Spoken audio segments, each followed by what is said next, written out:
বিসমিল্লাহির রহমানির রহিম। আসসালামু আলাইকুম। জিএসটি চান্সপ্রাপ্ত শিক্ষার্থী বন্ধুদেরকে আজকের এই ভিডিওতে স্বাগতম। ইভেক পাবলিকেশনের পক্ষ থেকে তোমাদের অভিনন্দন। তো জিএসটি ইউনিভার্সিটির ভর্তি পরীক্ষার যে রেজাল্ট গতকালে পাবলিশড হয়েছে, সেই রেজাল্টের পরবর্তীতে অনেকের মনে অনেক ধরনের শঙ্কা কাজ করতেছে যে এই সিরিয়াল পর্যন্ত হবে কি হবে না, বা সাবজেক্ট চয়েসটা আমরা কেমনে দিব। এই বিষয়গুলো নিয়ে আমার গত ভিডিওতে আমি আলোচনা করছি।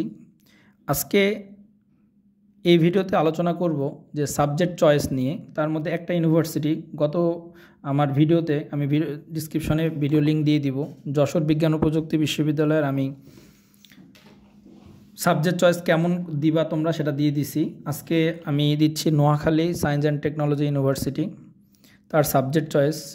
তো তার আগে একটা বিষয় নিয়ে আলোচনা করা দরকার, সেটা হলো যে আমাদের কত সিরিয়াল পর্যন্ত আসলে জিএসটি টানবে এবার। এটা নিয়ে অনেকেই আমাদের কমেন্ট করছে, কালকে থেকে অনেক কমেন্ট জমা পড়ছে যে আসলে কত পর্যন্ত টানবে, কত সিরিয়াল পর্যন্ত আমার যাবে।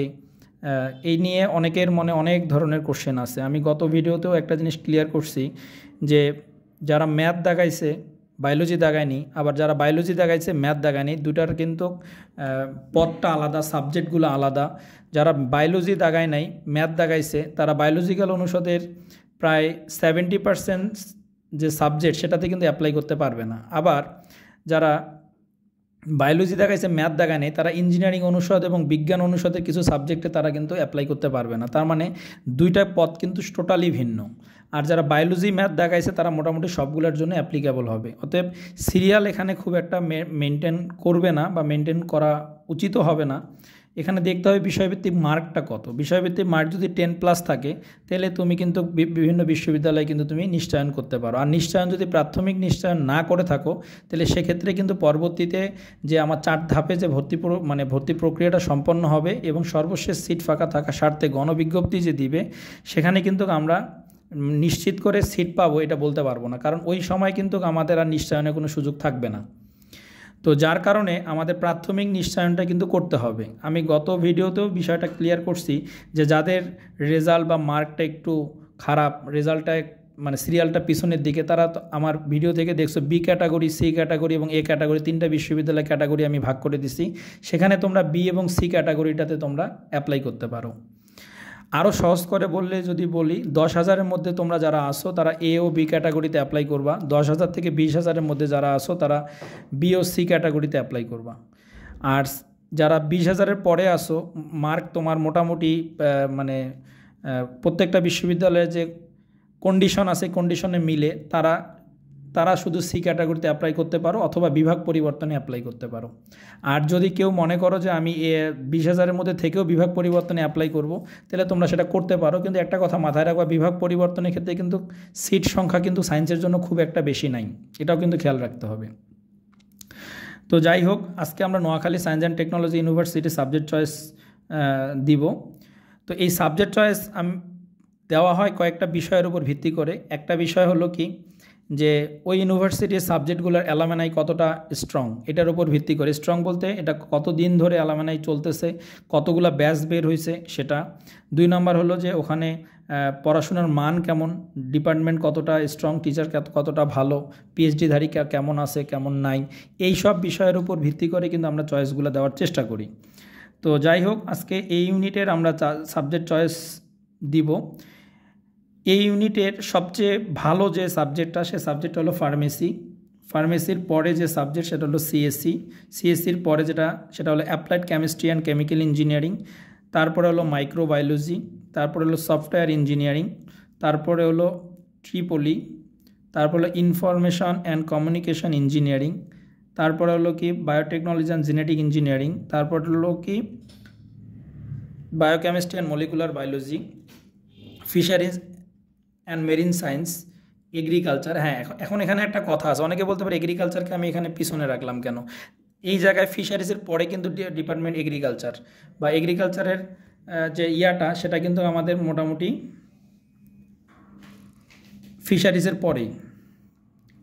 আচ্ছা, তারপরে হলো কি আমাদের food technology and nutrition science, তারপরে আমরা যেটা রাখছি সেটা হলো অ্যাপ্লাইড ম্যাথমেটিক্স, তারপরে রাখছি হলো স্ট্যাটিস্টিক্স, তারপরে রাখছি হলো পিওর সাবজেক্টগুলা chemistry, physics, zoology, soil water environmental science, তারপর রাখছি আমরা ম্যানেজমেন্ট ডিজাস্টার, তারপর সর্বশেষ হলো কি ওশেনোগ্রাফি। এই যে সাবজেক্ট চয়েসটা রেডি করে দিছি, এই সাবজেক্ট চয়েসটা কিন্তু যদি তোমরা ফলো করো তাহলে আশা করি তোমাদের কোনো ভালো সাবজেক্ট মিস যাবে না। যে পজিশনেই তোমরা থাকো না কেন, ভালো সাবজেক্ট মিস যাবে না। তোমার যে জায়গায় যোগ্যতা সেই জায়গা অনুযায়ী তুমি সাবজেক্ট পাবা। তো এখানে আরেকটা বিষয় খেয়াল করতে পারো তোমরা, সেটা হলো কি যে অনেকেই আবার বলে আমি সিএসসিটাকে পরে দিব, অ্যাপ্লাইড কেমিস্ট্রিটাকে আগে দিব। দেখো, এই ধরনের চেঞ্জিংয়ের ব্যাপারটা তোমার ইচ্ছা অনুযায়ী হবে, সেটা আমার ইচ্ছা অনুযায়ী না, তোমার ইচ্ছা অনুযায়ী হবে। তুমি যদি মনে করো যে এরকম চেঞ্জিংটা আমার জন্য মানে আমি এটাকে পছন্দ করি, অ্যাপ্লাইড কেমিস্ট্রি অ্যান্ড কেমিক্যাল ইঞ্জিনিয়ারিংটাকে আমি পছন্দ করি, আমি আগে দিব, সিএসসিটাকে আমি পরে দিব, সেটা তুমি দিতে পারো। আবার অনেকে কি করতে পারে যে ট্রিপলিটাকে সফটওয়্যার ইঞ্জিনিয়ারিংয়ের এখানে দিল, সফটওয়্যার ইঞ্জিনিয়ারিংটা ট্রিপলিতে দিল। এই চেঞ্জগুলো কিন্তু তোমার ইচ্ছার উপর ডিপেন্ড করবে, তোমার পছন্দ লাগার উপর ডিপেন্ড করবে। কিন্তু আমি যে চয়েসটা দিয়েছি সেটা হলো ওভারঅল চয়েস, এটা হলো একটা বেস্ট চয়েস, এটা দেওয়া হয়েছে, দেওয়ার চেষ্টা করা হয়েছে। এখন বাকি যে চেঞ্জটা সেটা তোমাকে নিজেই করতে হবে। তো এই হলো এখানকার সাবজেক্ট চয়েস। আরেকটা বিষয় আমরা প্রত্যেকটা বিশ্ববিদ্যালয়ের সাথে আলোচনা করার চেষ্টা করি, সেটা হলো যে বিগত বছরের আমার কি পরিমাণ টান ছিল এই বিশ্ববিদ্যালয়ে, কত সিরিয়াল পর্যন্ত আমার সাবজেক্ট পাইছিল বা কত সিরিয়াল থেকে শুরু হয়েছিল।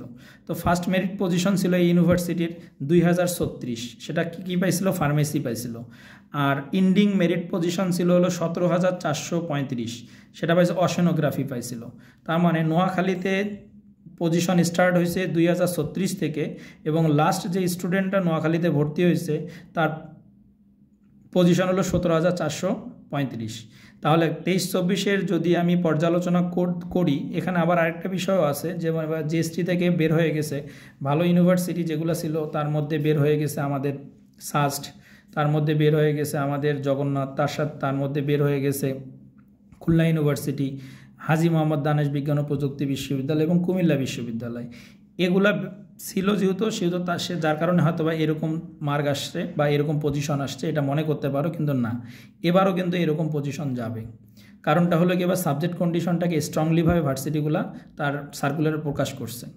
সেহেতু এবার টেনশনের কোনো কারণ নাই, তোমরা ধরে নিতে পারো যে 20,000 পর্যন্ত আমার সিরিয়াল মেনটেন করেই সাবজেক্ট পাবো ইনশাল্লাহ।